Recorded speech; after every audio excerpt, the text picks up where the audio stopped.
우리 예배 가운데 임재하신 하나님께 찬양 올리겠습니다.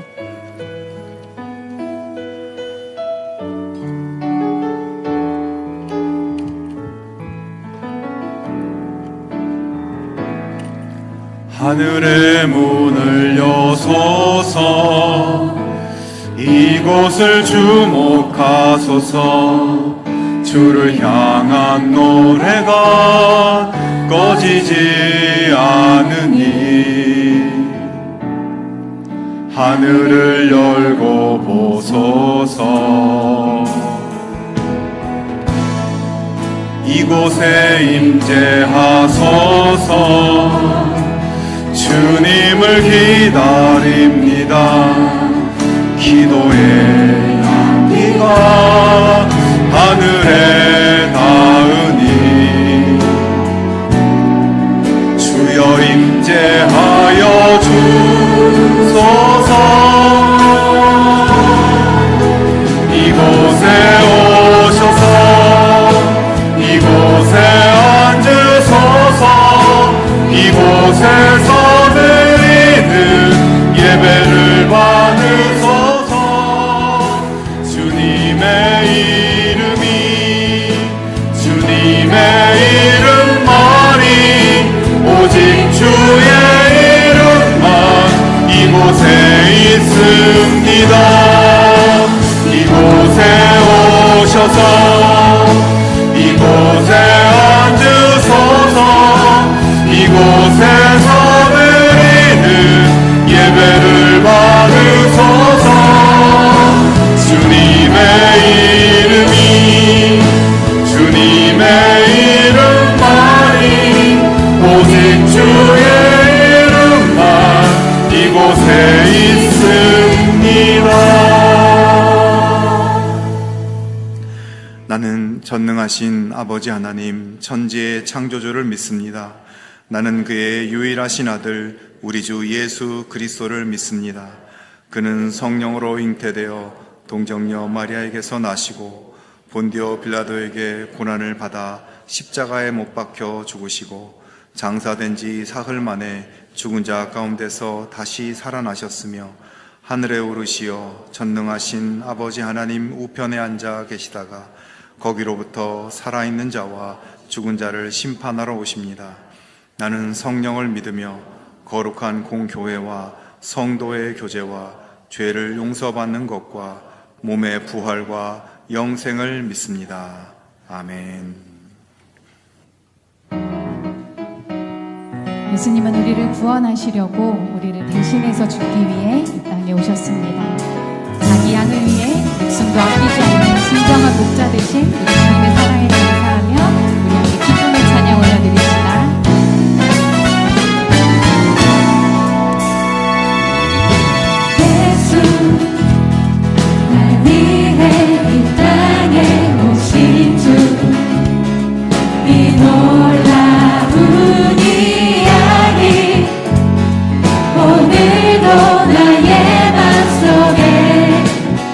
숨쉬네 나 위로 가자.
십자가에서 쏟으신 그 사랑, 날 향한 주님의 그 사랑 찬양해.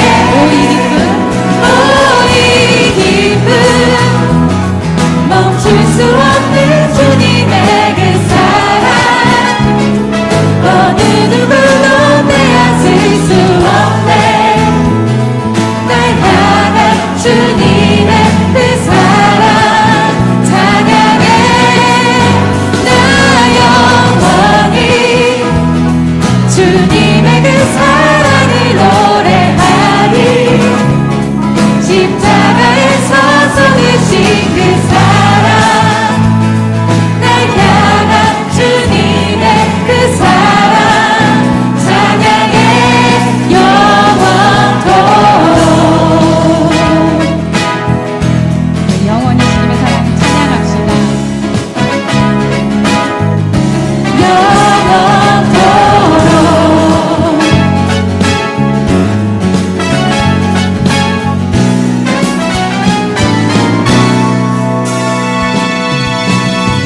생명 주신 주님께 영광의 박수 올려드립시다. 예수께서 이르시되 나는 부활이요 생명이니 나를 믿는 자는 죽어도 살겠고 오늘 살아서 나를 믿는 자는 영원히 죽지 아니하리니 이것을 내가 믿느냐. 이르되 주여 그러하외다. 주는 그리스도시요 세상에 오시는 하나님의 아들이신 줄 내가 믿나이다.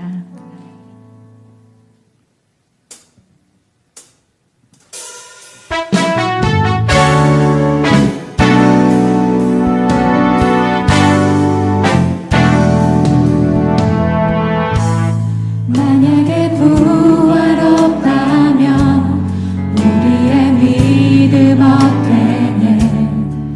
우리의 소망 헛되네. 수고하고 무거운 모든 짐을 내리고 부활하신 예수님을 바라네.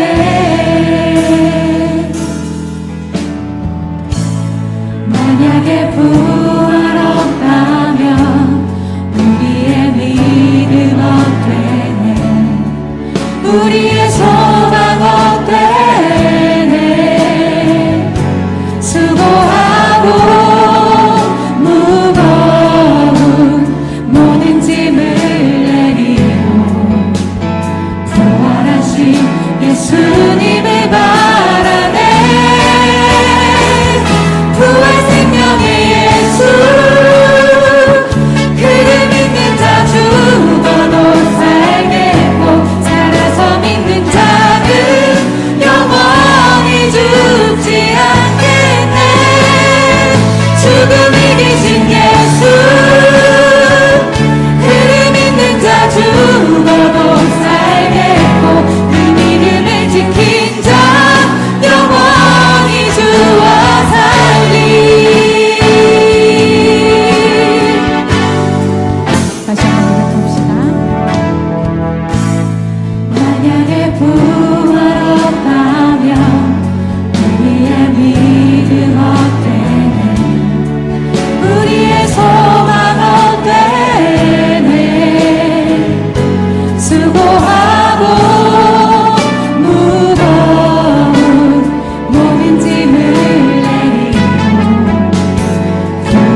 빛으로 인도하신 예수님, 우리에게 부활 소망을 주셔서 풍성한 생명을 누리게 하시니 감사합니다.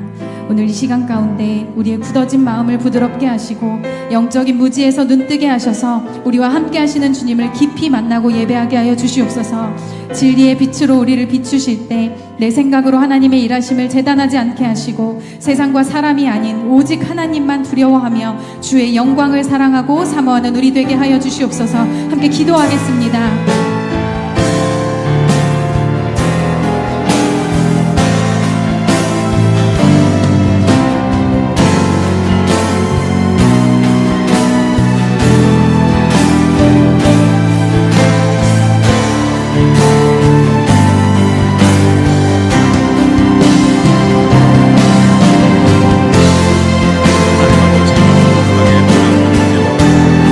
하나님을 경배하며 예배하는 자들 우리들을 불러주심을 감사합니다. 우리를 구원한 주님의 십자가, 자기 몸을 내어주시는 주님의 놀라우신 사랑을 믿고 의지하며 주님 앞에 나온 저희들 주여 받아 주시옵소서. 우리 모두의 소망이며 위로자 되시는 하나님, 어두운 우리 심령 위에 막막한 우리의 삶으로 선하신 생명의 빛을 비춰주시옵소서. 당대에 승리하는 믿음의 길 걸어갈 수 있도록 도와주시옵소서. 주님의 은혜와 긍휼하심을 사모하는 마음, 십자가를 향해 나아가시는 주님의 그 마음을 헤아릴 수 있는 거룩한 심령을 허락해 주시옵소서. 아버지 하나님, 이 사순절 기간에 더욱 주님을 바라보고 그 사랑에 집중할 수 있는 저희들 될 수 있도록 인도하여 주시옵소서. 아버지 하나님, 우리의 어두운 심령 가운데 생명의 성령의 빛을 비춰 주시옵소서. 부활의 소망 되신 주님을 바라보기를 원합니다. 아버지 하나님, 도와주시옵소서. 이 시간에 우리 한 사람 한 사람의 마음을 열어주시고 하나님 참 주님이 주시는 아버지 하나님 믿음의 축복을 누릴 수 있도록 도와주시옵소서. 아버지 마음이 변하여 주님을 바라보고 주님을 믿는 믿음이 아버지 하나님 우리 마음에 일어나게 하여 주시옵소서. 생명의 빛을 알아보는 믿음의 눈을 저희들에게 허락하여 주시옵소서. 아버지 인도하시고 역사하여 주시옵소서. 도와주시옵소서. 하나님 아버지, 세상의 분주한 삶을 뒤로하고 주님을 경배하는 이 자리로 저희들을 불러주심을 감사합니다. 우리를 구원한 예수님의 십자가, 자기 몸을 내어주시는 예수님의 놀라운 사랑을 믿고 의지하여 하나님 앞에 나왔습니다. 우리 모두의 소망이며 위로자 되시는 하나님, 어두운 우리의 심령 위에, 막막한 우리의 삶 위에 선하신 생명의 빛을 비춰주셔서 담대히 승리하는 믿음의 삶 살아갈 수 있도록 인도하여 주시옵소서. 주님의 은혜와 긍휼하심을 사모하고 십자가를 향해 나아가는 주님의 그 마음을 헤아릴 수 있는 거룩한 심령을 저희들에게 허락하여 주시옵소서. 남아공에서 사역하는 김현주, 송민경 선교사님을 위해 기도합니다. 현지 청소년 성경 공부 사역과 또 아버지 학교, 어머니 학교 사역을 통해서 구원과 성장과 치유와 회복의 은혜가 충만하게 있게 하여 주시옵소서. 주님, 이번 주부터 시작되는 아기 학교를 위해 기도합니다. 그 사역을 통해서 우리의 자녀들이 하나님의 은혜 가운데 몸과 마음과 믿음이 건강하게 자라나게 하여 주시옵시고, 섬기시는 교육자들과 교사들에게 감당할 능력을 더하여 주시옵소서. 하나님 아버지, 중동 지역의 전쟁으로 인해서 무고히 희생당한 사람들이 많이 있습니다. 저들을 위로하여 주시고 속히 전쟁이 중단되게 하시며 지금도 세계 곳곳에서 일어나는 수많은 분쟁과 갈등의 현장에 하나님 역사하여 주셔서 하나님의 평화가 정착될 수 있도록 은혜 내려 주시옵소서. 우리 삶의 주인이시며 모든 필요를 공급해 주신 하나님, 베푸신 은혜에 감사하며 예물을 올려드립니다. 드리는 손길들을 기억해 주시고 모든 기도 제목 위에 풍성한 응답의 복을 허락하여 주시옵소서. 이 예물이 주의 나라를 위해 귀하게 쓰여지게 하여 주시옵소서. 예수님의 이름으로 기도하옵나이다. 아멘. 우리 가슴에 손을 얹고 물된 동산 함께 찬양하겠습니다.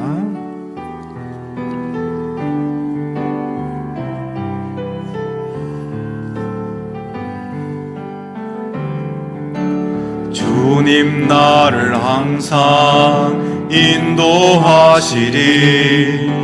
메마른 땅에서도 나를 만족시키리.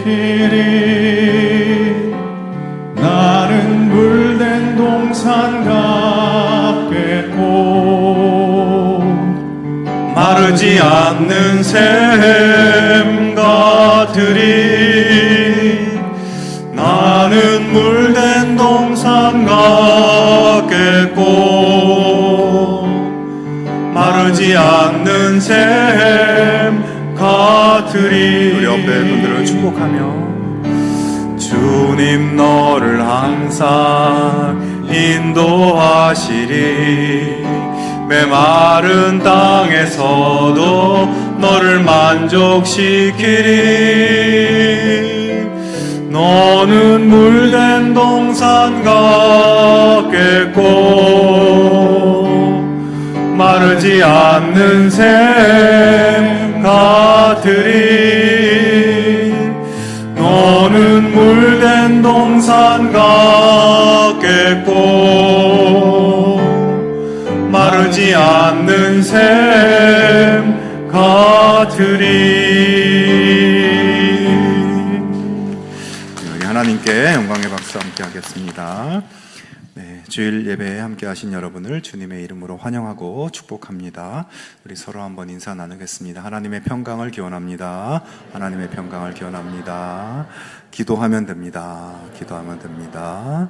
잘 되고 있습니다. 잘 되고 있습니다. 아멘. 감사합니다. 네, 교회 소식까지 말씀드립니다. 오늘은 사순절 넷째 주일입니다.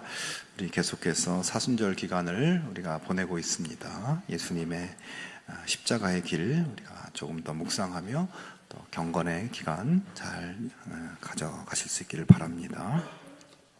고난주간 특별 새벽 기도회 3월 30일부터 4월 4일까지 있습니다. 이번에 리빌드, 나를 다시 세우다라는 이런 주제로 우리 강사 목사님 통해서 또 말씀도 듣고 또 여러분 기도 제목도 또 새벽에 나와서 하나님 앞에 올려드릴 때 또 하나님 예비하신 큰 은혜가 있을 줄로 믿습니다. 그래서 여러분 기억하시고 이 한 주간 또 하나님 앞에 나올 수 있기를 바라고요. 또 이 기간 동안에 또 봉사의 손길들이 조금 필요합니다. 뭐 예배 안내라든가 주차라든가 또 찬양팀도 또 여러 가지 또 주방에서 봉사가 필요한데요. 여러분께서 신청해 주셔서 함께 하실 수 있으면 좋겠습니다. 부활절 기쁨 나눔 상자 지난주부터 우리 시작했습니다. 우리 부활의 기쁨을 우리 어려운 이웃들과 함께 나누는 귀한 캠페인입니다. 여러분께서도 또 가정별로 또 개인별로 함께 참여하실 수 있겠고요. 또 목장이나 공동체 또 우리 아이들도 반별로 상자를 하나씩 만들어서 그렇게 우리 드리고 있습니다. 여러분께서도 동참해 주시면 좋을 것 같습니다. 그리고 이제 4월에 있을 제자훈련 과정이 목요일에 예정되어 있었는데 금요일로 요일이 바뀐 것을 다시 한번 말씀드리겠고요. 또 믿음의 성장을 또 생각하시는 분들은 신청하시고 함께 훈련 과정 함께 하실 수 있으면 좋겠습니다. 우리 하늘꿈 학교, 이 하늘꿈 학교는 주일 오후 목장 모임 시간에 있는 우리 아이들을 돌보는 돌봄 프로그램입니다. 우리 목장 모임에 참여하는 우리 가정들 가운데 자녀들이 있는 가정들은 이 하늘꿈 학교의 아이들을 잠깐 맡기고 목장 모임을 하게 되는데요. 우리 하늘꿈 학교에 좀 아이들을 돌볼 수 있는 돌봄의 손길이 조금 필요합니다. 여러분께서 가능하신 대로 또 함께 동참해 주시면 좋겠습니다. 그리고 다음 주일에는 우리 청춘교실 모임이 있는 것 기억하시고 우리 어르신들은 참석해 주시면 좋겠습니다. 이 시간에는 우리 디베이직 수료식을 잠깐 갖겠습니다. 우리 디베이직 수료식을 갖겠는데요. 먼저 우리 별내동안교회 디베이직 과정을 잠깐 설명을 드리려고 합니다. 우리 디베이직 과정은 총 3개의 과정으로 나누어져 있습니다. 구원의 확신을 새롭게 하는 새 생명, 또 건강한 교회 생활을 위한 풍성한 교회 생활, 또 우리 별내동안교회의 사명과 비전, 핵심 가치를 공유하는 비전과 사명, 이렇게 세 부분으로 되어 있습니다. 이번 디베이직은 1월 18일부터 3월 1일까지 6주 동안 있었고요. 전체 과정을 수료한 최종 수료자는 28명이었습니다. 2부 때 또 일부 수료식을 했고요. 또 3부에도 하게 됐는데요. 이 시간에는 먼저 우리 수료자 중 대표로 우리 김광덕 성도님 수료 소감을 잠깐 낭독해 주시겠습니다.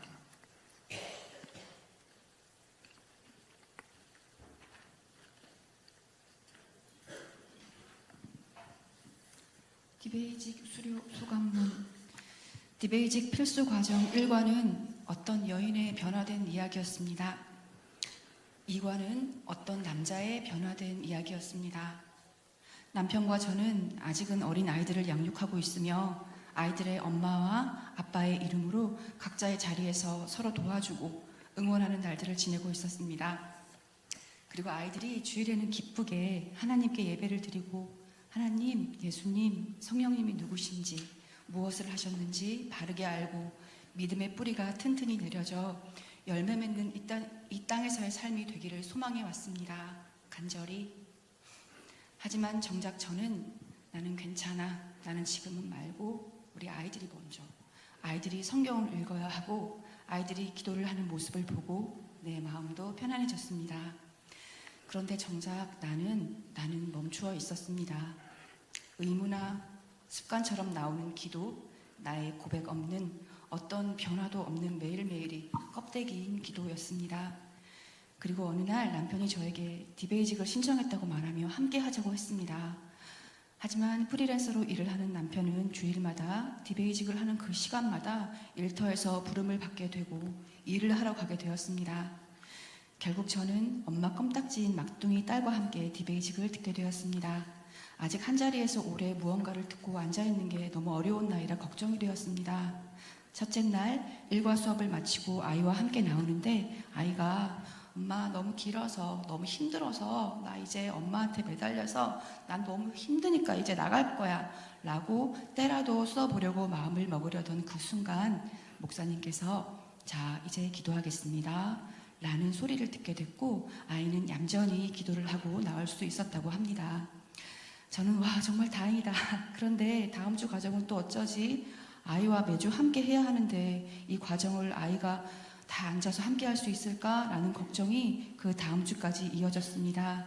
그런데 그 다음 2주차부터는 아이와 함께 말씀도 읽고 밑줄을 치는 것도 도와주고 가로 안에 글씨도 빗돌지만 같이 써보고 뭐 하나라도 같이 하려는 마음으로 디베이직을 함께 듣게 되었습니다. 그렇게 6주차까지 다 막내와 함께 마무리를 했습니다. 마지막 6주에는 아이가 감기 몸살로 어린이 예배도 드리지 못하고 있는 상황이었는데도 엄마랑 디베이직 수업을 끝까지 같이 하고 싶다고 열도 내렸고 이제 기침도 안 하게 되어서 함께 와서 마지막 과까지 함께 수업을 들었습니다. 그렇게 다 수업을 듣고 집으로 오는 길이면 아이는 엄마 우리 언제든 교회 주변이나 교회 놀이터에 가서 앞치마를 하고 쓰레기를 줍고 잘 모아서 봉투에 담아서 버리고 하는 일을 꼭 해야 한다고 말을 하는 겁니다. 제가 왜? 라고 물으니 목사님께서 청지기의 마음으로 교회에서 봉사를 해야 한다고 하셨어. 그건 당연히 해야 하는 거야 라고 심각한 표정으로 저에게 말을 해주기도 했습니다. 막상 디베이직 수료 소감문을 쓰려니 아이와 함께한 6주간의 간증만 하게 될 것 같습니다. 마지막 6주차 수업에서는 별내 동안교회의 비전인 치유와 회복에 대한 말씀도 있었습니다. 과거의 부정적인 사건들로 받은 상처, 그 상처로 인한 고통, 그것들은 나도 모르는 사이에 습관으로, 성격으로, 내 인격으로 자리를 잡아서 나의 삶을 어렵게 만들고 곁에 있는 사람에게도 고통과 괴로움을 주게 된다는 사실입니다. 디베이직을 함께 하기로 한 남편은 그 시간 삶의 현장에 있게 되었지만 저는 남편에게 꼭 다음 기수에서 다시 신청을 해서 듣고 그것을 함께 나누기로 했습니다. 그리고 이렇게 말해주기로 하나님은 우리를 자녀 삼으셨습니다. 하나님은 나를 걸작품으로 만드셨고 하나님은 나를 영원토록 사랑스러운 존재라고 말씀하십니다. 나의 영적인 성장은 이제 아기로서의 시작인 것 같습니다. 삶의 현장을 하나님 나라로 저는 별내 동안교회의 사명대로 삶의 현장과 교회 생활이 서로 양분되어서 복음의 영향력을 잃어가는 그리스도인이 아니라 생활 속에서 하나님 나라를 확장시켜 나가는 삶의 현장으로 보냄을 받은 선교의 영성을 가지고 삶의 현장에서 선교의 사명을 품고 계속 훈련해 나갈 것입니다. 감사합니다. 감사합니다. 네, 우리 성도님은 우리 어린 자녀와 함께 6주를 참 성실하게 잘 맞춰주셨습니다. 우리 아이도 디베이직 수료식에 참여하시길 네, 너무나 감사드리고요. 또 다른 분들도 다 간증과 소감문을 내주셨는데 또 말씀을 배우면서 또 많은 것을 깨닫고 또 성장하게 되었음을 또 고백해 주셨습니다. 이 시간에는 우리 수료생들 잠깐 일어나서 서약하는 시간을 가지려고 합니다. 잠깐만 일어나 주시기 바랍니다. 네, 오른손을 들어서 저의 질문에 대답해 주시면 좋겠습니다. 여러분은 예수님께서 나를 구원하시기 위해 하나님이 보내신 나의 주님이며 구세주이심을 확실히 믿으십니까? 여러분은 건강한 예배 생활, 봉사와 교제, 선교와 전도, 헌금 생활에 대한 성경적 가르침을 따라 교회 생활에 헌신하시겠습니까? 여러분은 별내 동안교회의 사명과 비전, 핵심 가치를 공유하고 평신도 선교사의 영성으로 삶의 현장에서 하나님의 나라를 만들어가는 선교사적 사명을 감당하시겠습니까? 네, 감사합니다. 손을 내리고 자리에 앉아주시기 바랍니다. 이 시간에는 우리 수료자들을 대표해서 우리 한 분에게 수료증을 대표로 전달하도록 하겠습니다.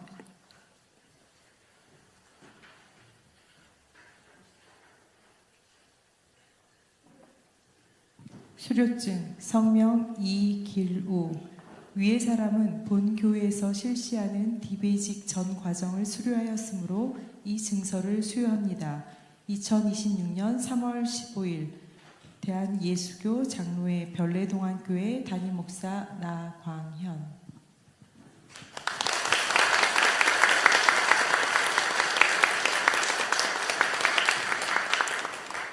네, 얼마나 감사한지 모릅니다. 우리 이 시간 수료생들을 한번 우리 다 함께 축복했으면 좋겠습니다. 우리 축복성으로 또 우리 수료생들을 향하여 우리 손을 뻗어서 함께 축복하겠습니다.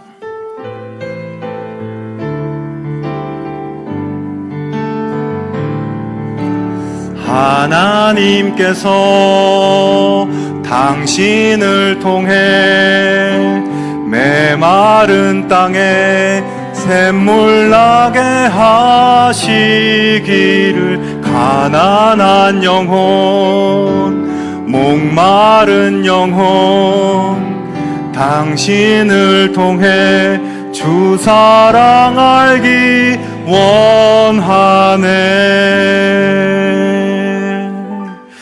감사합니다. 축복합니다. 맞습니다. 우리 디베이직 과정 이렇게 수료하셨는데요. 또 다음 이어지는 과정도 또 저와 함께 또 말씀 잘 배울 수 있으면 좋겠고요. 또 여러분들 가운데 아직 또 디베이직 못하신 분들은 함께 하시면 참 많은 하나님의 은혜 또 진리의 깨달음을 받고 또 신앙의 성장을 이룰 수 있습니다. 여러분께서도 함께 그렇게 동참해 주시면 좋겠습니다. 이제 오늘 하나님께서 우리에게 주시는 말씀 나누겠습니다. 하나님 말씀은 신약성경 요한복음 9장 1절에서 7절 또 35절에서 38절 말씀입니다. 다 같이 일어나서 하나님의 말씀을 경청하겠습니다. 말씀을 봉독하겠습니다.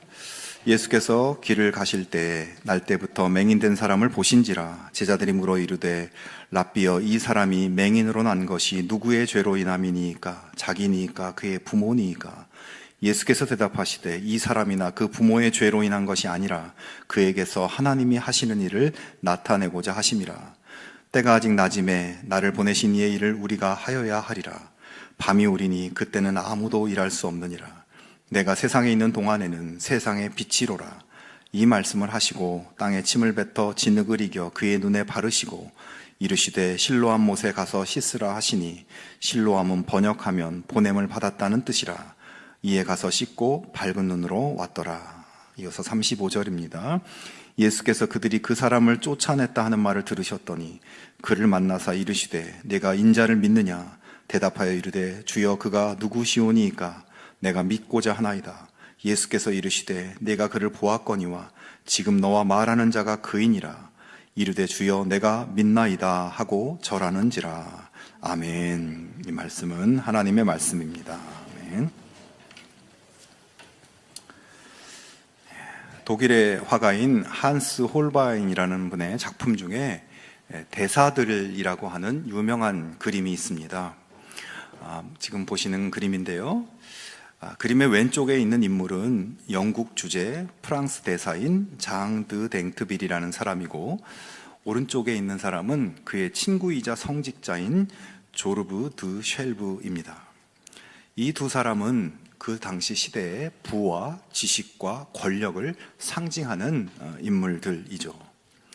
중앙에 탁자가 있는데 위 탁자에는 해시계나 또 지구본이나 천문학과 여러 가지 과학 도구들이 윗 테이블에 놓여 있고, 아래 탁자에는 찬송가와 현악기 등이 있습니다. 르네상스 시대에 가장 앞서가는 최신 문물들을 저렇게 그림으로 그려 모아 놓은 것입니다. 이 그림은 이렇게 모든 것을 가진 자들의 완벽한 모습을 보여주고 있습니다. 자, 그런데 여러분, 저 그림의 하단에 보면 조금 정체를 알 수 없는 이상한 물체 하나가 바닥에 비스듬히 그려져 있습니다. 잘 보이시나요? 네. 아무 응답이 없으므로 보이신다고 그렇게 생각하겠습니다. 그런데 저 이상하게 생긴 것은 아무리 봐도 저게 도대체 무엇인지 알 수가 없습니다. 화가가 실수로 뭘 흘렸나 이렇게 생각이 되기도 합니다. 하지만 이 그림의 정면에서 그림을 보다가 오른쪽 옆면으로 가서 고개를 숙이고 비스듬히 바라보는 순간 놀라운 반전이 일어납니다. 그림을 옆에서 이렇게 내려다보면 저 바닥에 해골이 보이죠. 정체불명의 얼룩은 순식간에 선명한 해골의 형상으로 바뀝니다. 한스 홀바이는 이 보이지 않는 해골의 형상으로 무엇을 이야기하려고 한 것일까요? 그것은 우리 눈에 보이는 화려한 성공, 정면에서 볼 수 있는 화려한 성공이 인생의 전부가 아니며, 성공의 이면에 죽음의 한계를 보는 눈이 있어야 한다는 메시지입니다. 보이는 것이 전부가 아니라는 것이죠. 자, 그런데 이 그림에는 또 하나의 비밀이 숨겨져 있습니다. 그림의 뒷 배경에는 초록색 커튼이 쳐져 있는데, 왼쪽 윗부분에 그 녹색 커튼 뒤에 무언가가 있어요. 저 빨간 동그라미 부분입니다. 바로 십자가에 달린 예수님입니다. 자, 여러분, 그러니까 이 그림은 화려하고 성공한 인생도 결국은 죽음의 한계에 부딪혀 해골로 변할 것이지만, 그런 인생들에게 유일한 희망은 예수 그리스도임을 보여주고 있습니다. 여러분, 이 그림에서 정말 보아야 할 것은 중앙에 있는 화려한 인물들이 아니라 커튼 뒤에 가려진 예수 그리스도이십니다. 하지만 많은 사람들은 이 그림을 볼 때 저 성공한 대사들은 잘 보지만 예수님을 잘 보지 못합니다. 인생의 성공 뒤에 죽음도 있다는 것을 봐야 할 것이지만 그것도 잘 보지 못합니다. 눈이 있어도 보고 있어도 보지 못하는 것이에요. 자, 그런데 여러분, 이렇게 정교하게 그려진 그림 속에 정작 가장 중요한 존재를 보지 못하고 놓치는 현상은 미술관 안에서만 있는 일이 아닐 것입니다. 우리 역시 매일의 삶 속에서 수많은 것을 보고 살아가지만 정작 보아야 할 본질은 보지 못한 채 껍데기만 훑으며 그렇게 지나치기가 쉽습니다. 오늘 우리가 읽은 성경 본문에도 이처럼 보는 것의 문제를 정면으로 다루고 있습니다. 예수님께서 태어날 때부터 맹인을 고쳐주시는 이야기입니다. 예수님께서 길을 가시다 맹인을 만나십니다. 땅에 침을 뱉어 진흙을 이겨서 그 맹인의 눈에 발라주시고 실로암 못에 가서 씻으라 말씀하시죠. 맹인은 예수님의 말씀대로 실로암에 가서 눈을 씻자 결국 보게 됩니다.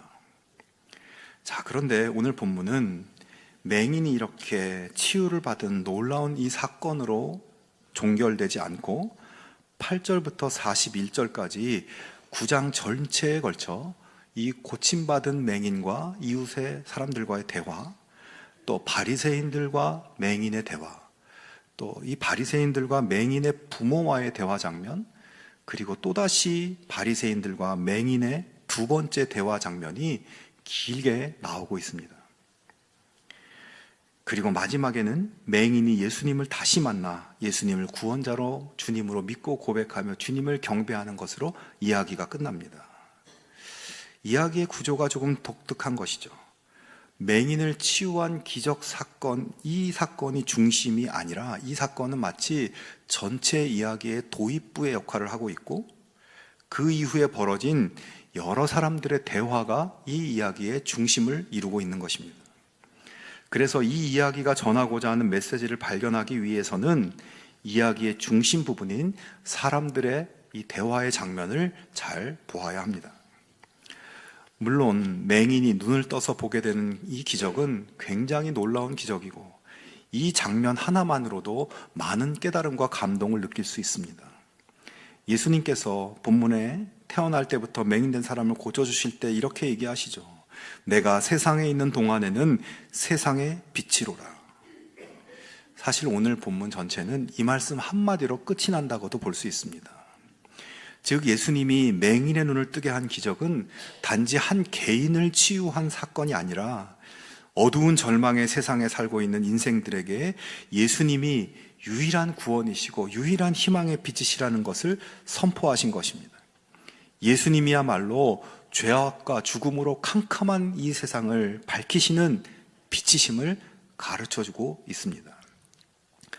자, 그런데 그렇게 맹인이 눈을 뜨게 되는 예수님의 이 기적의 역사가 일어났으면 사람들은 야, 예수님이야말로 정말 구원자시구나, 예수님이야말로 하나님이 보내신 세상의 구원의 빛이시구나, 이렇게 고백하고 받아들여야 되는데 이 놀라운 기적이 일어났음에도 불구하고 사람들은 의외의 반응을 보입니다. 먼저 맹인이었던 사람을 잘 알고 지냈던 그 주변 사람들의 반응입니다. 그들은 동네에서 구걸하며 생활하고 있는 이 맹인이 눈을 뜨고 돌아다니는 것을 보면서 깜짝 놀랐겠죠. 자기들의 눈을 의심했습니다. 심지어 저 사람이 그 맹인이 맞다, 저 사람이 그 맹인이 아니다, 그냥 비슷한 사람이다 하면서 자기들이 알고 있었던 그 맹인이 맞는지 아닌지 그런 논쟁을 벌이게 됩니다.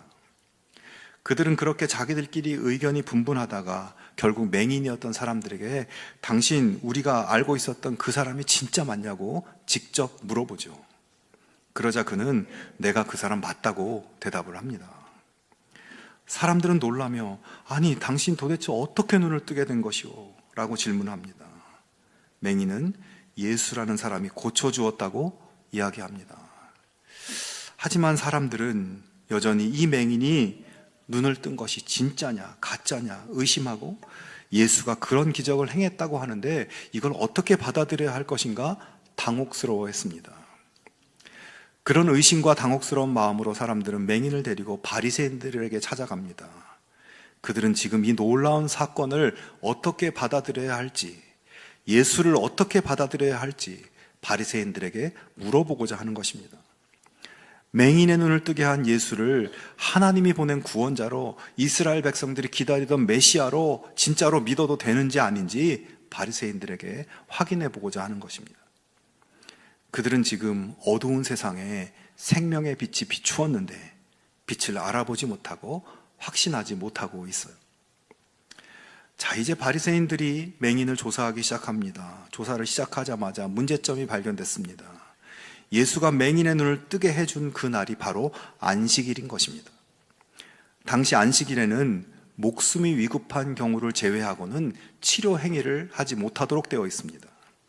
예수가 또 침과 흙을 섞어서 진흙을 반죽해서 눈에 발라주었는데 안식일에는 무언가를 반죽하는 것도 금지되어 있었습니다. 자, 그러니까 지금 명확하게 예수님이 안식일법을 위반한 것이에요. 바리새인들은 그런 정황을 확인하고 이 사람이 안식일을 지키지 아니하니 하나님께로부터 온 자가 아니라고 이야기합니다.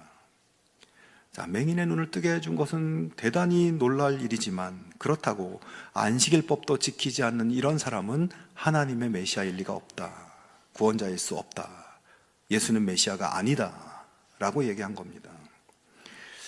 자, 하지만 또 다른 사람은 이렇게 주장합니다. 죄인으로서 어떻게 이러한 표적을 행하겠느냐? 그가 하나님 보낸 사람이 아니라면, 그가 그냥 죄인이고 사기꾼이라면 어떻게 맹인의 눈을 뜨게 하는 이런 기적을 행할 수 있단 말이냐? 이거 그냥 쉽게 결론 내릴 사안이 아닌 것 같다. 이런 주장을 합니다. 의견이 분분한 가운데 제3의 주장이 등장합니다. 혹시 눈을 뜨게 된 이 사람이 원래부터 맹인이 아니었던 것은 아닐까? 완전 100% 맹인이 아니라 그냥 시력이 굉장히 안 좋은 사람이었을 뿐인데 어떻게 하다 보니까 이전보다 시력이 조금 나아져서 조금 보이게 된 것은 아닐까? 이 맹인의 부모를 불러서 이걸 한번 확인해 보자 주장하는 사람이 나타납니다. 그들은 이번에는 맹인의 부모를 소환해서 신문합니다. 이 사람이 날 때부터 눈먼 사람이었다는 당신의 아들이요? 그런데 지금은 어떻게 보게 되었소? 부모들이 대답합니다. 이 아이가 우리 아들이라는 것과 날 때부터 눈먼 사람이었다는 것은 우리가 압니다. 그런데 우리는 그가 지금 어떻게 보게 되었는지도 모르고 또 누가 그 눈을 뜨게 하였는지도 모릅니다. 다 큰 사람이니 그에게 물어보십시오. 그가 자기 일을 이야기할 것입니다. 자, 부모들은 쉽게 말해서 이 사람은 우리 아들 확실합니다. 태어날 때부터 맹인인 것도 확실합니다. 하지만 지금 어떻게 눈을 뜨게 되었는지는 우리도 잘 모릅니다. 직접 물어보세요. 바리새인들은 예수가 눈을 뜨게 해준 사람은 원래부터 진짜 맹인이 아니었고, 그러므로 예수가 눈을 뜨게 하는 기적을 행한 것이 아니며 예수는 그래서 하나님 보내신 메시아가 아니다 이렇게 몰고 가려고 했는데 그런 의도가 빗나가 버린 것이에요. 그들은 또다시 맹인을 소환합니다. 벌써 두 번째로 그를 부르고 있어요. 다시 맹인에게 이야기합니다. 24절에 영광을 하나님께 돌려라. 우리가 알기로 그 사람은 죄인이다. 여기서 영광을 하나님께 돌려라 이 말의 의미는 너를 고쳐주신 분은 저 예수가 아니라 하나님이시니 하나님께 감사하라 이런 뜻이 아니라, 이 말은 하나님 앞에서 거짓말하지 말고 진실을 말해라, 자백해라 이런 뜻을 가진 일종의 관용적 표현입니다. 자, 바리새인들은 예수는 안식일법을 어긴 죄인이 분명한데 그런 죄인이 맹인의 눈을 뜨게 하는 그런 기적을 행한다는 것은 말이 안 된다. 너가 우리한테 뭔가 숨기고 있는 게 있다. 숨기지 말고 솔직하게 털어놔라, 자백해라. 이렇게 맹인을 압박하고 있는 것입니다. 맹인이 그래서 대답합니다. 나는 그분이 죄인인지 아닌지는 모릅니다. 다만 한 가지 내가 아는 것은 내가 눈이 멀었다가 지금은 보게 되었다는 것입니다. 자, 예수님이 죄인인지 아닌지는 난 잘 모르겠고 내가 알 바도 아니고, 다만 나는 확실히 맹인이었는데 예수님 덕분에 눈을 뜨게 됐다는 사실입니다 라고 또 대답을 한 거예요. 자, 여러분, 여기까지 모든 정황이 너무나 분명하고 명백해 보입니다. 더 이상 따질 것도 없어 보이는데, 그러나 이 답답한 바리새인들은 맹인이었던 사람의 이 명확한 증언을 듣고도 또다시 묻습니다. 그 사람이 내게 한 일이 무엇이냐? 그가 내 눈을 어떻게 뜨게 하였느냐? 자, 근데 이 26절의 이 질문은 이미 바리새인들이 맹인과 첫 번째 대면했을 때 이미 했던 똑같은 질문을 또 하고 있는 거예요. 맹인은 그들의 반복되는 질문이 귀찮게 느껴졌는지 이번에는 아주 냉소적이고 도전적으로 반문합니다. 자, 당신들이 묻는 그것은 내가 이미 여러분에게 말하였는데 여러분은 고지 듣질 않았습니다. 그러면서 어찌하여 다시 들으려고 합니까? 여러분도 그분의 제자가 되려고 합니까? 아니, 예수가 고쳐줬다고 벌써 얘기했잖아요. 왜 같은 질문을 자꾸 묻습니까? 바리새인들에게 면박을 주며 얘기하는 거예요. 그러면서 맹인은 한 걸음 더 나아가 이렇게 이야기합니다. 그분이 내 눈을 뜨게 해주셨는데도 여러분은 그분이 어디에서 왔는지 모른다니 참 이상한 일입니다. 하나님께서는 죄인들의 말은 듣지 않으시지만 하나님을 공경하고 그의 뜻을 행하는 사람의 말은 들어주시는 줄을 우리는 압니다. 나면서부터 눈먼 사람의 눈을 누가 뜨게 하였다는 말은 창세로부터 이제까지 들어본 적이 없습니다. 그가 하나님께로부터 오신 분이 아니라면 아무 일도 하지 못하셨을 것입니다. 자, 여러분, 맹인이 너무 답답하니까 바리새인들에게 아예 정답을 불러주고 있는 겁니다.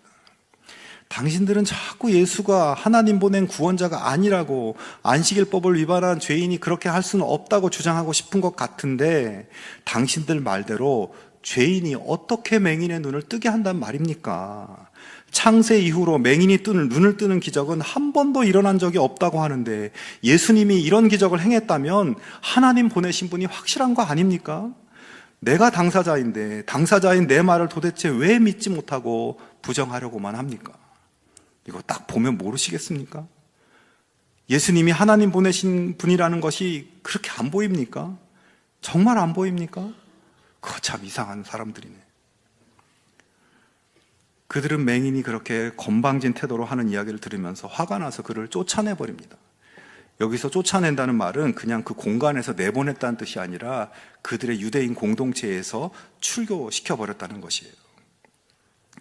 자, 예수님께서는 맹인이었던 사람이 그렇게 결국 출교를 당했다는 이야기를 들으시고 그를 다시 찾아가십니다.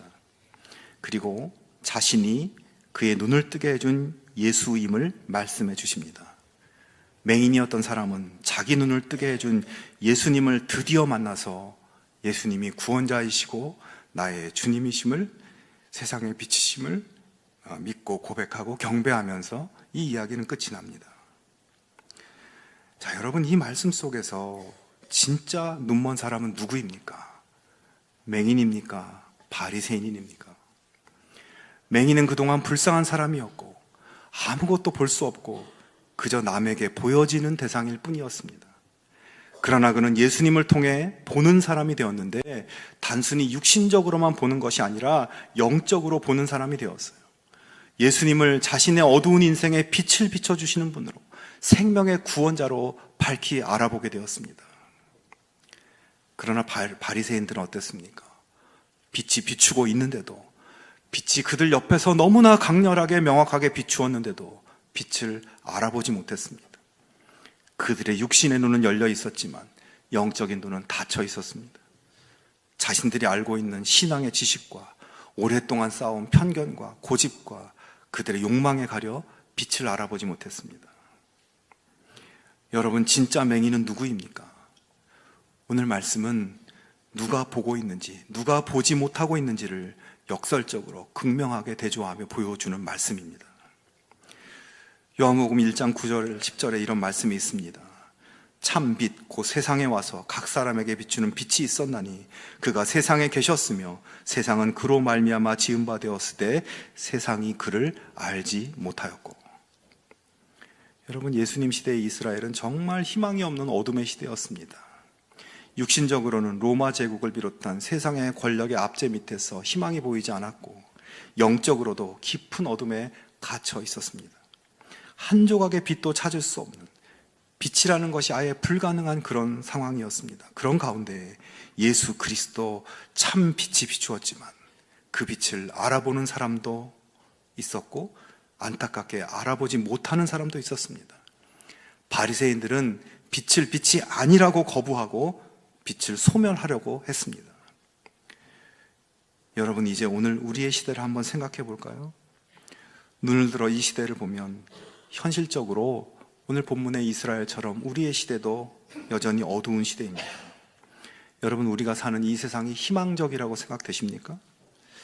지금도 어느 한쪽에서는 매일 쏟아지는 미사일과 폭탄으로 모든 것이 파괴되고 죽어가고 있습니다. 뿐만 아니라 온 지구가 기후변화, 자연재해, 새로운 전염병, 또 첨예한 이념의 대립, 가만히 보고 있으면 멸망의 시나리오가 진행되고 있는 것 같아요. 앞으로 세상이 어떻게 될까 생각하면 답이 보이질 않습니다. 그러는 가운데 사람들은 저마다 자기만 생각하고 자기 이익만 추구하고 가장 기본적인 인간관계의 신뢰는 깨어지고 공동체는 힘을 잃고 있습니다. 돈의 권세 아래서 돈의 노예로 살아갑니다. 여러분, 이렇게 우리의 현실 세계에는 빛이 잘 보이지 않습니다. 그리고 또 한 가지 우리가 진짜 경계해야 할 어둠이 있습니다. 그것은 방금 말씀드린 우리 현실의 외적 환경의 어두움이 아닌 우리 내면의 어두움입니다. 나의 삶에 예수님께서 빛을 비춰주셔서 이미 감사의 제목들을 내 삶에 허락해 주셨지만 나의 영적인 눈이 어두워서 감사를 감사로 보지 못하고 있지는 않습니까? 예수님을 나의 주님이라고 고백하면서도 삶의 자리에서는 돈의 논리와 세상 근심에 가려서 주님이 보이지 않는 것처럼, 주님이 없는 사람처럼 살아가고 있지는 않습니까? 눈앞에 주님이 계신데도 내 욕심과 고집이라는 눈꺼풀에 가려서 주님은 대체 어디 계십니까? 외치며 육신의 눈은 떴지만 영적 맹인으로 우리는 살아가고 있지는 않습니까? 여러분, 깊은 어둠 가운데 있는 우리의 삶의 자리, 어둠 가운데 있는 우리의 내면에 하나님께서 예수 그리스도 구원의 생명의 빛을 지금도 비추고 계심을 여러분 믿으실 수 있기를 바랍니다. 내 삶을 해결해주고 구원해줄 것을 다른 데서 찾지 말고, 세상을 의지하며 눈에 보이는 세상의 조명을 구하며 살지 말고, 예수님만이 구원이고 예수님만이 온전한 생명의 비침을 기억하고 그분의 그 비단에 거하는 우리 모두가 될 수 있기를 축원합니다. 여러분, 지금 이 세상은 여전히 그 옛날 눈이 먼 바리새인들처럼 지금 이 세상은 지금도 고집하고 있어요. 예수는 빛일 수 없다고, 예수는 구원일 수 없다고, 예수는 희망이 아니라고 세상은 주장합니다. 육적인 눈은 어느 때보다 밝은 시대이고 이성과 과학의 능력이 하늘을 찌를 듯하지만 영적인 눈은 닫혀 있어서 유일하고 참된 생명에 비친 예수님을 보지 못하고 우습고 시시하게 생각합니다. 그들 자신도 자기 인생의 출구를 모르면서 인생을 비춰주시는 유일한 출구이신 예수님을 거부합니다. 예수님을 커튼 뒤에 가려놓고 살아갑니다. 여러분, 그런 세상을 향해 우리는 구원의 빛이신 예수님을 확신하면서 저 실로암의 맹인처럼 담대하게 이야기하고 증언할 수 있어야 합니다. 당신들은 바리새인이고 율법 학자면서도 아직도 모르시겠습니까? 아직도 예수님이 비치신 것이 정말 안 보입니까? 내가 증인입니다. 내 눈이 이렇게 밝아졌습니다. 선포했던 그 맹인처럼 그 증언과 그 고백이 우리의 증언과 우리의 고백이 될 수 있기를 축원합니다. 여러분, 본문의 맹인은 바리새인들과 이 논쟁의 대화 끝에 결국 공동체에서 쫓겨나고 말았어요. 눈을 떠서 너무 좋아했는데 그 다음 순간 삶의 터전을 잃어버린 것입니다. 그러나 성경은 그 상실이 끝이라고 말하지 않습니다. 주님은 출교당한 그를 다시 찾아오셨고, 그는 이제 남에게 생명을 구걸하던 삶에서 세상을 일깨우는 빛의 사명자로 살아갈 수 있게 되었습니다. 저는 이 본문을 보면서 이 바리새인들 앞에서 이렇게 당차게 이야기했던 이 맹인의 이 품성으로 봤을 때 이후 아주 담대한 예수님의 증인으로 이 사람이 살았을 것 같아요. 여러분, 어쩌면 오늘 우리도 참 빛이신 예수님의 은혜를 내가 받아서 세상 가운데 그 빛을 증거하려고 할 때 때로는 손해를 보고 소외당하는 일이 있을지도 모르겠습니다. 하지만 여러분, 그것으로 인해 낙심하지 않기 바랍니다. 우리가 그렇게 되는 것은 우리가 참 빛에 속해 있다는 가장 확실한 증거입니다. 그러므로 오늘 우리도 각자의 삶의 자리에 빛이 필요한 이들에게 다가가서 우리에게 비춰진, 나에게 비춰진 예수님의 생명의 빛을 반사하는 희망의 거울이 다 되실 수 있기를 바랍니다. 커튼 뒤에 가려져 보이지 않는 예수님을 세상에 보여주기 위해서 커튼을 거두어 버리는 우리들의 삶이 될 수 있기를 바랍니다. 주님 주신 빛의 축복을 누리며 그 빛의 축복을 나누는 하나님의 복된 자녀들 되실 수 있기를 주님의 이름으로 축원합니다. 이 시간 함께 찬양하기를 원합니다. 내 삶의 모든 어둠을 물리치시는 참 생명의 빛이신 예수님을 이 시간 함께 찬양하기를 원합니다. 낮고 낮은 이 땅에 오셔서 어두운 우리 눈을 밝혀주시고 참 소망 가운데 살아가게 하시는 예수님을 찬양하기 원합니다. 이 시간 진정한 감사와 경배로 찬양할 때 임재하신 주님을 사모하며 함께 찬양하겠습니다. 빛 되신 주 어둠 가운데 비추사 내 눈 보게 하소서. 예배하는 선한 마음 주시고 산 소망이 되시네. 주를 경배하리 엎드려 절하며 고백해 주 나의 하나님. 오 사랑스런 주님 존귀한 예수님 아름답고 놀라우신 주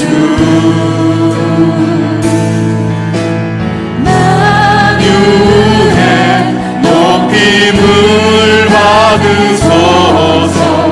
영광 중에 계신 주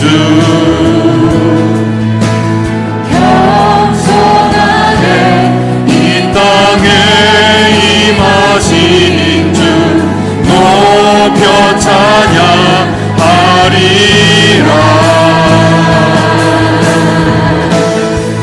나 주를 경배하며 엎드려 절하며 고백해 주 나의 하나님. 오 사랑스런 주님 존귀한 예수님 아름답고 놀라우신 주 알 수 없네 주의 은혜 내 죄 위한 주 십자가 알 수 없네 주의 은혜 내 죄 위한 주 십자가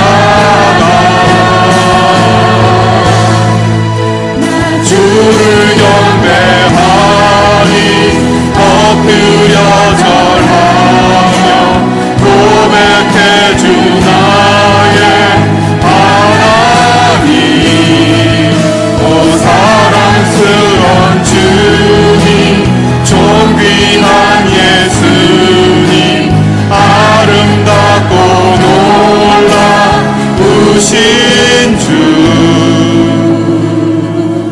이 시간 함께 기도합시다. 지금 이 자리 여기 임재하신 우리 예수님께 우리의 경배를 받아주시고 우리에게 더 강력한 생명의 빛을 부어주시옵소서. 존귀하신 예수님께서 우리의 고민 많은 현실의 삶, 어두워지는 우리의 내면에 주님의 생명의 빛을 비춰 주시옵소서. 삶의 자리에서 생명이신 예수님을 비추는 거룩한 삶 살 수 있게 하여 주시옵소서. 이런 제목들로 함께 기도하기를 원합니다. 하나님 아버지 감사합니다. 아버지 하나님 여기 임재하신 우리 예수님 아버지 경배와 찬양을 올려드립니다. 우리의 찬양을 받아주시고 이 시간 우리 각자에게 강력한 생명의 빛으로 역사하여 주시옵소서. 존귀하신 예수님께서 우리의 고민 많은 현실의 삶과 어두워지는 우리의 내면에 아버지 하나님 생명의 빛을 비춰 주시옵소서. 삶의 자리에서 생명이신 예수님을 비추는 삶을 살아갈 수 있도록 우리에게 믿음의 용기를 더하여 주시옵소서. 하나님 아버지 우리의 어두운 눈을 밝혀주시고 아버지 하나님 빛 대신 주님께서 우리 삶에 찾아와 주셔서 아버지 하나님 이 땅의 소망은 예수님뿐임을 보게 하여 주시고 겸손하게 이 땅에 오셔서 십자가를 지신 예수님만 경배하는 삶이 되게 하여 주시옵소서. 예수님을 붙잡고 의지하며 빛의 자녀로 빛의 언어를 말하며 빛의 삶을 살아가는 저희들 되게 하여 주시옵시고 매일의 삶 속에 빛이신 주님을 찬양하며 주님과 동행하며 아버지 이 땅 가운데 주님의 그 생명의 빛을 비추고 증거하는 담대한 증인 되게 하여 주시옵소서. 보냄을 받은 사명 감당할 수 있도록 아버지 역사하여 주시옵소서. 우리의 생명을 살리시기 위하여 구원의 은총을 비춰주시는 예수님을 사랑하며 예배하며 경배하며 마음과 삶이 날마다 새로워지게 하시고 주님의 함께 하시는 그 생명의 빛 속에 거하며 하나님 빛의 축복을 누리며 살아갈 수 있는 저희들 될 수 있도록 아버지 역사하여 주시옵소서. 아버지 하나님 우리의 높임과 아버지 우리의 찬양과 경배를 받아 주시옵시고 아버지 엎드려 절하며 고백하는 우리의 고백을 받아 주시옵시고 아버지 하나님 놀라우신 주의 은혜와 사랑 가운데 거하며 빛 대신 주님을 더욱 찬양하며 빛 대신 주님의 영광을 드러내며 그 영광을 비추며 살아가는 저희들 될 수 있도록 은혜를 더하여 주시옵소서. 우리의 삶의 자리를 축복하여 주시고 그곳에서 만나는 영혼들에게 생명의 빛, 희망의 빛을 증거하는 저희들 될 수 있도록 아버지 부족함이 없도록 담대하게 나아갈 수 있도록 우리를 붙드시고 인도하여 주시옵소서. 우리 마음속에 있는 모든 의심과 의혹과 아버지 하나님 믿음 없음을 아버지 하나님 이 시간 주의 놀라운 능력의 보혈의 능력으로 역사하여 주셔서 그 모든 의심들이 사라지게 하여 주시옵시고 생명의 빛 대신 주님만을 바라며 나아갈 때 아버지 하나님 구원의 은혜 가운데 거하는 우리들이 될 수 있도록 도와주시옵소서. 아버지 함께하여 주시옵소서. 하나님 아버지 우리의 어두운 눈을 밝혀 주시옵소서. 이 세상의 소망은 예수뿐임을 보게 하여 주시옵소서. 겸손하게 이 땅에 오셔서 십자가의 사랑으로 당신의 생명의 빛을 나눠주신 주 예수님만 경배하는 우리의 삶이 되게 하여 주시옵소서. 예수님을 붙잡고 의지하며 빛의 자녀로 빛의 언어를 말하고 빛의 삶을 살아갈 수 있는 저희들 되게 하여 주시옵시고 매일의 삶 속에 빛이신 주님과 동행하며 그 빛을 비추는 담대한 증인의 삶을 살 수 있게 하여 주시옵소서. 이제는 우리 주 예수 그리스도의 은혜와 하나님 아버지의 사랑과 성령의 교통하심이 참 생명과 구원의 빛이신 예수님을 의지하여 빛의 자녀의 삶을 살아갈 것을 다짐하는 별내동안의 모든 성도들 위해 지금부터 영원까지 함께 하옵시기를 간절히 축원하옵나이다. 아멘.